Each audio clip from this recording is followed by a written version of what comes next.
So welcome everybody, and thank you for coming out. This is our 16th flight to Washington, D.C. This trip is about honoring our heroes, thanking our World War II and all veterans and active duty personnel. This is a part of our 90th anniversary at Brookshire Grocery Company, 90 years. And we're still younger than most of you, which is incredible. 23 veterans on this trip. 7 are boarding the plane here in Tyler, Texas, and the remaining 16 are boarding in Lafayette.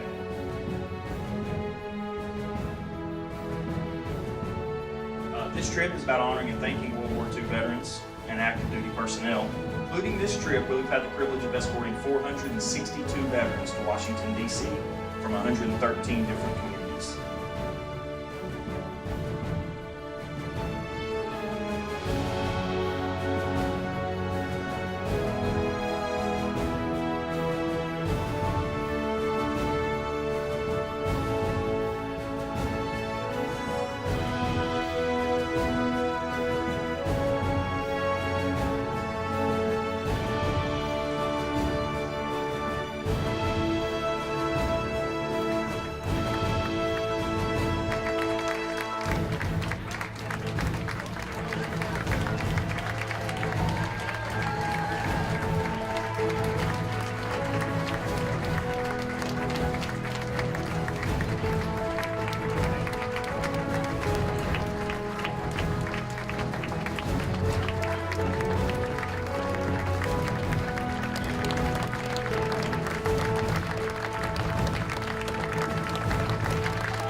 During the Second World War, people were so interested in what was going on in the war that they would sit at their radio for any kind of news, anxious.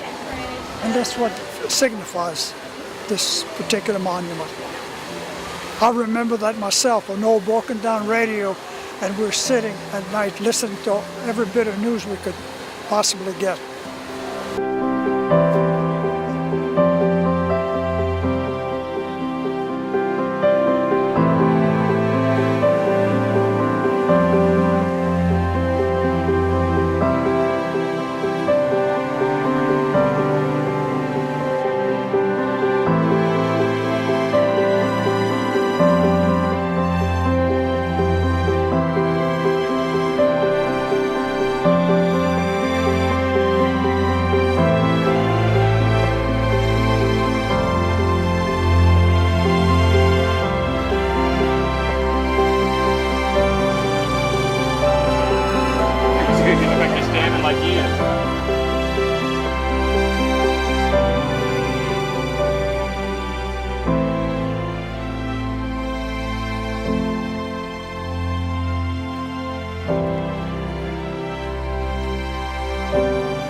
Oh, definitely. I'd be glad to do that.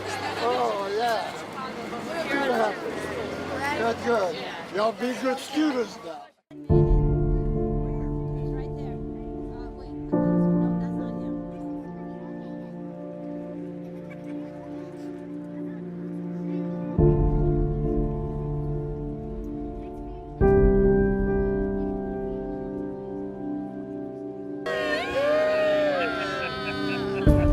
This is the heart of the Capitol here, called the Rotunda.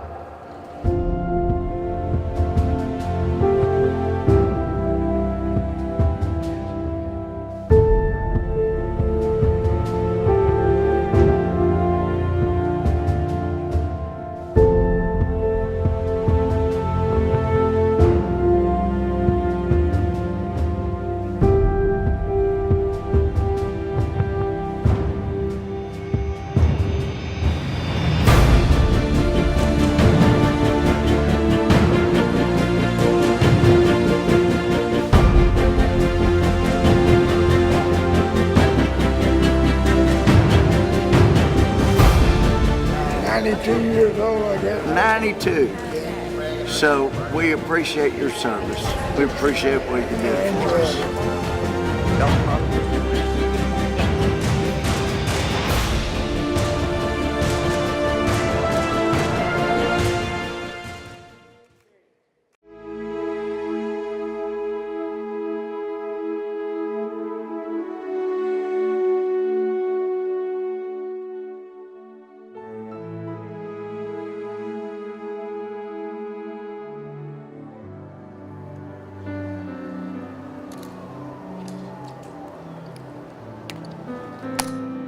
Ladies and gentlemen, may I have your attention, please? I am Sentinel McCutcheon of the 3rd Infantry Regiment, United States Army, Guard of Honor, Tomb of the Unknown Soldier. The ceremony that you are about to witness is the changing of the guard. In keeping with the dignity of this ceremony, it is requested that everyone remain silent and standing. Thank you.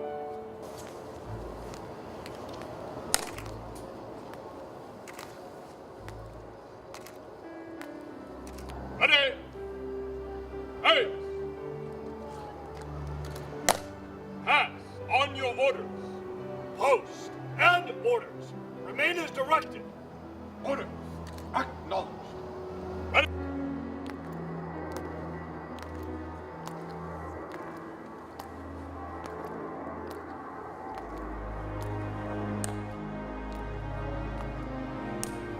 Guard! Halt!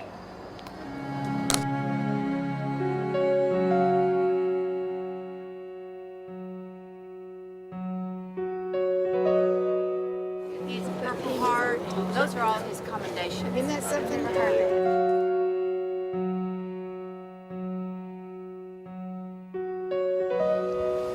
I was only one of Lord knows how many million that served in the military, and it's very impressive that every one of those graves is a serviceman that died for his country, and that's impressive to see that many as part of our history.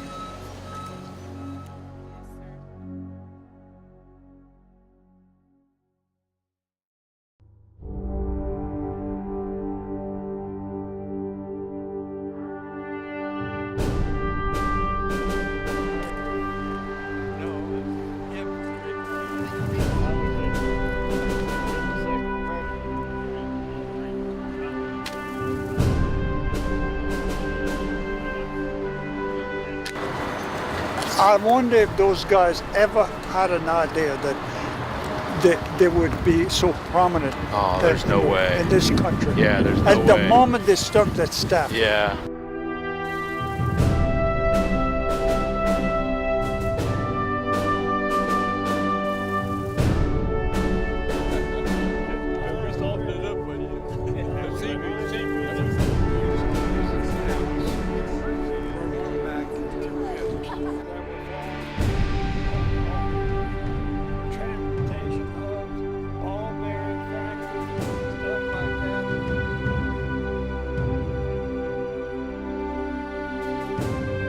I remember seeing the flag go up, and the only way that was it cooled down. A plane had opportunity to the volcano, and they had opportunity to drop a bomb down in there, and that cooled it down some.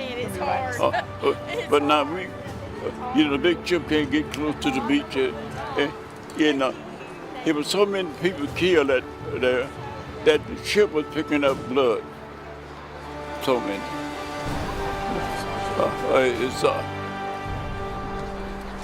It's a hard thing to remember, really.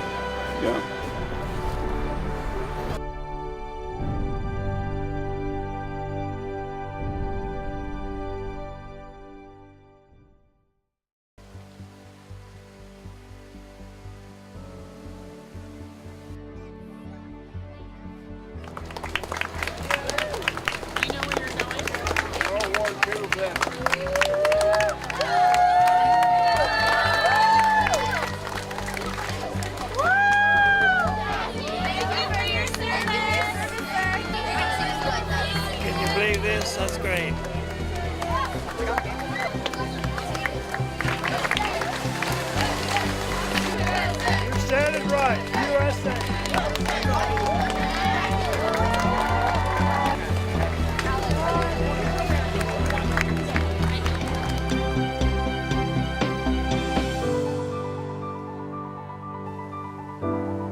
It's breathtaking.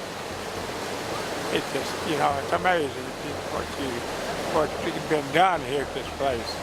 And the memories it's left here because of come here and reminisce and think about the things that happened before.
Well, I served on it for 3 years on the carrier, and we was in the Battle of Leyte Gulf, the biggest battle that was fought in the Pacific.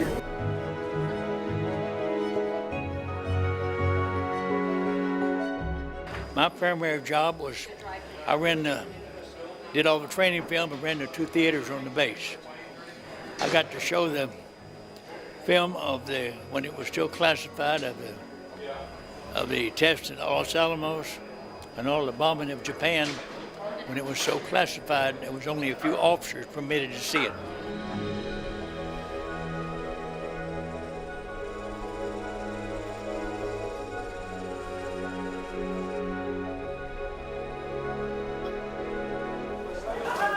They didn't have cuffs on the sleeve. They didn't have that. But all the rest is pretty much the same. I came out of the Army, of course. I got out in February of 46. Oh, that's right. This is one of yours, right? The Asian Pacific? Pacific campaign, President Unit Citation. I have that. Yep. Victory Medal. So I met them at the exam. And so they told me, I was in the Navy from 1949 to 1953, and I was aboard this ship, the APA 45, the Henrico.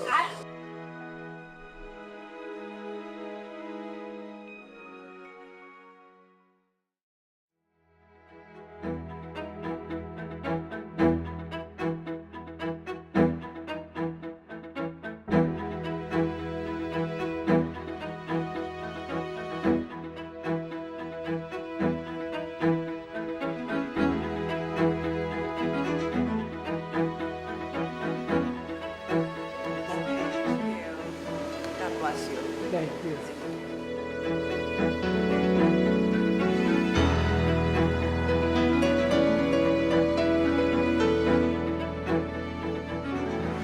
But I was just laying in the back of the tank, and way up the road there was a kid standing in the middle of the road with a rifle shooting at that tank. Of course, couldn't do any harm. So I told the tank driver, I said, don't slow up, just keep going and go right by him. So when we got even with him, I rolled off the tank and grabbed him. Wow. And I said, son, the war is over for you. Why don't you go home to your mother? He said, that's the spoils of life. In English. Wow. That's the spoils of life.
World War II. That's right there. It's in Springfield 03. The last models are 03A3. And I have one. The United States Air Cavalry headquarters was named after CW3 Cornell Chow and Captain Mark Resch. So that you walk in, there's a little place when you walk into the building that talks about what these guys did. They dove in on an anti-aircraft emplacement, and knowing what they were flying into, and they protected their wingman, and they saved their wingman's life, and in the process they were shot down and killed. I was their wingman. Oh, gosh. And you know, we're so blessed to be lucky.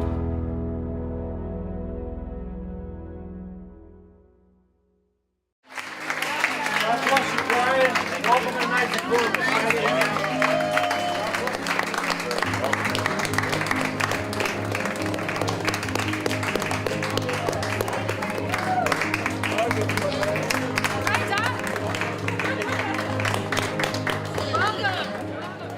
That's the joy of my trip, is them people standing in there when I come in to tell me that they appreciate the service that I did for them. God bless them. God bless them. They almost made me cry for them.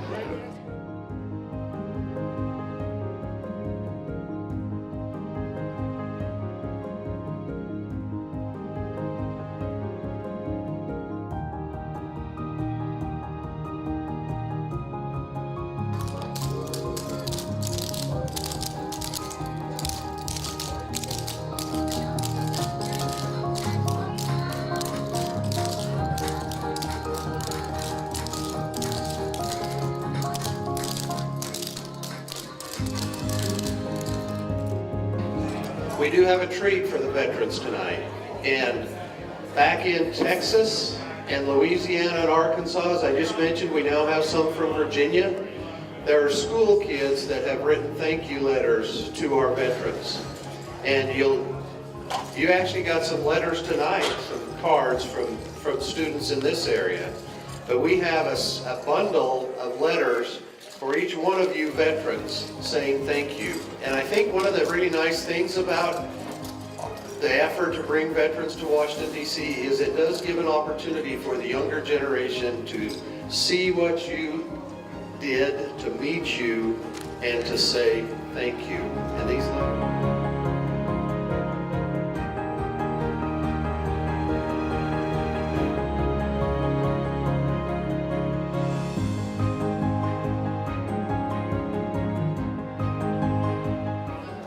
destroyed most of them. The few that could still fly took off for Australia. So we had to fight as infantry. You fought as infantry? Even though you were in the Air Corps? That's amazing. Wow. Absolutely amazing. And how long did they have you in captivity when you were? 3.5 years. 3.5 years. Bless you. Wow.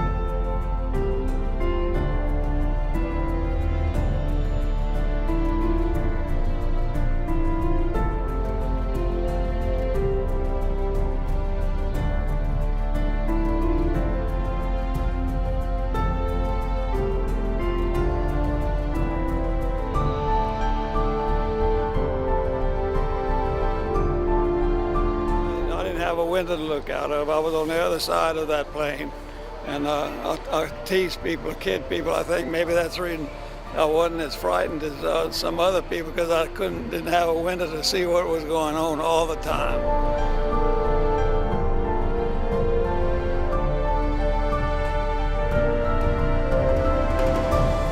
Well, I went in at the end of World War II, and I joined when I was 16 years old. And I finished school on Tuesday night, and on Monday morning I reported to Barksdale Field in Shreveport. and I got out, and then in July 1950, North Korea attacked South Korea, and I was not married, and I immediately got a call to report back.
As possible. Now, when you went off to war, and they mentioned it there in the D-Day documentary that we saw this morning, you could sense how important mail call was to veterans, I think. And we had a mail call last night with letters from kids. Today we have a mail call with letters from your family and friends and those that know and love you.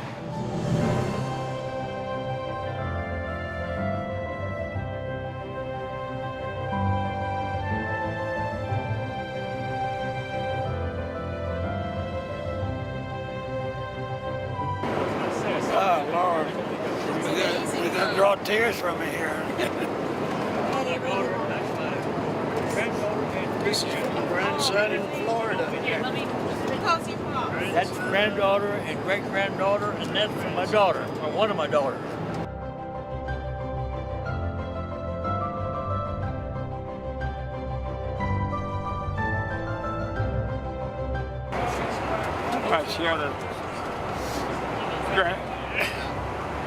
Grandchildren is one of the best moments. Glad we could surprise you.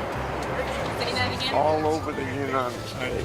From friends and relatives. Nice meeting you if you're going to Tyler.